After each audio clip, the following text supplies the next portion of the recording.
voilà, donc c'est reparti. Parole à vous, David Arthur. Et vous êtes venu avec un ami, j'allais dire, un accessoiriste génial. Il est génial, alors, Nicolas. Eh bien, écoutez, dans cette journée d'euphorie boursière, puisque là, ce que je viens d'entendre me remplit de joie, j'ai rien compris, mais ça me remplit de joie, tout va bien.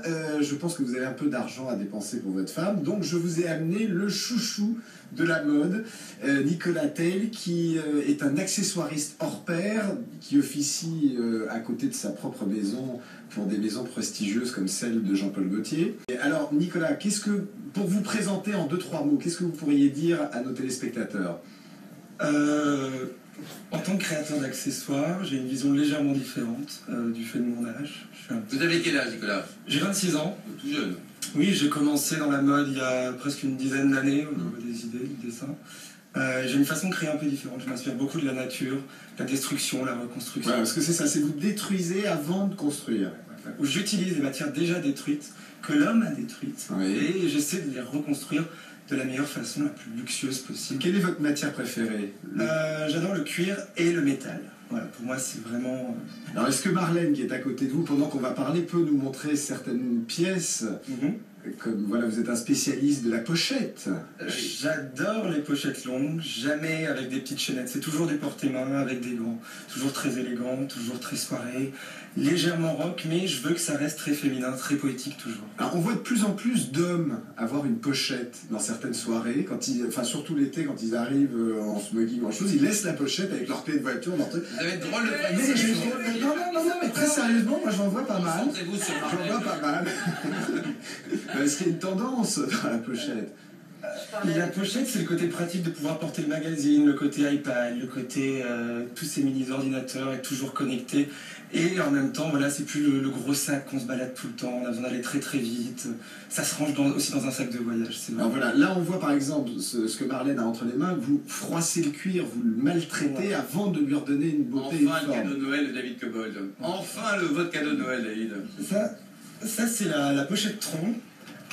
C'est-à-dire que c'est un emballage alimentaire recyclé tout simplement, une barquette de jus de fruits. Avec du cuir froissé, ce sont que des chutes, les chutes de mes sacs.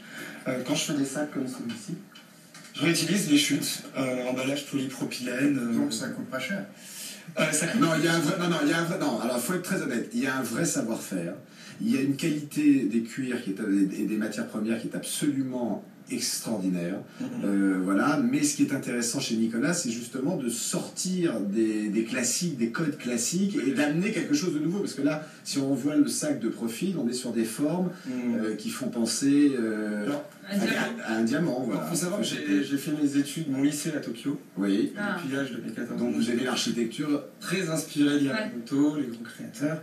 Ce qui fait que j'adore la construction, la déconstruction et ce côté modulable. C'est-à-dire qu'on a le même sac pendant 4-5 saisons, mais suivant ce qu'on met dedans, il n'y a jamais la même forme. En revanche, Nicolas, tout ça, c'est fabriqué en France, ça mérite d'être souligné. Ouais, c'est fabriqué en France. Il y a une chose moi, que j'aime chez vous, c'est que je vais vous comparer à un créateur comme Asdin Alaya, qui pour moi est le plus grand créateur encore vivant, c'est que vous vous adressez à votre public. Vous ne faites pas partie de ces couturiers ou créateurs qui justement mettent le public en marge avec des pièces qui ne sont pas abordables esthétiquement, pas abordables financièrement. Vous restez en vous souciant en permanence du public. Ouais. Alors il y a certaines pièces, c'est-à-dire que j'essaie de développer deux lignes. Il y a la ligne utile et il y a la ligne créative où je me fais réellement plaisir, où je développe des pièces uniques pour certaines commandes, ou même pour moi des pièces totalement farfelues.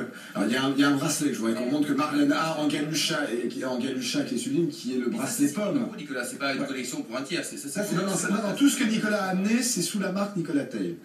Et où est-ce qu'on peut se procurer? Alors pour l'instant, donc il y a mon site web www.nicolatheil.fr et très prochainement chez l'éclaireur ou autre boutique. Ah oui. Est-ce que ils sont taillés à la taille du poignet? Il y a 3 tailles. Il y a 3 tailles. Non, ça c'est sublime. Il y a une ceinture, moi, que j'adore, qui est Iron. Vous savez, Iron qui s'inspire un peu des ceintures qu'on pouvait trouver à l'époque dans les avions ou dans les trains, les trains-bouchettes. J'aime toutes ces choses qu'on a perdues, alors que c'est des matières tellement précieuses. Le travail de l'acier. Voilà, et on a détruit tout ça. Mon grand-père travaillait à la SNCF, donc j'ai vraiment un passé un petit peu ferroviaire et métallique, on va dire, presque ingéniérique aussi. D'où l'envie de travailler toujours le métal et recycler des choses que je trouve. Est-ce que vous avez des limites dans votre création? Est-ce que vous mettez des barrières? Je peux en avoir au niveau du budget, à la limite. Ah oui, c'est plus cher quand même. Voilà, parce que dès qu'on part dans des vraies matières nobles, quand on fait des bracelets en argent massif... Oh, mais pour Marlène, ça vaut bien ça, alors, non? voilà. Alors, non, il y a une chose, c'est profiter, c'est un jeune créateur, il démarre, même si ça fait 10 ans qu'il est dans le métier, mais c'est vraiment un jeune créateur. Allez vous procurer des pièces de Nicolas Tel. Non, mais voilà, très sérieusement, parce que dans quelques années, en salle des ventes, je suis sûr qu'on en retrouvera. Nicolas, est-ce que vous avez beaucoup d'objets érotiques chez vous? À l'exception En dehors de Marlène, David Arthur, il y a une vente aux enchères à ne pas louper. Moi, C'est extraordinaire, vous amusez.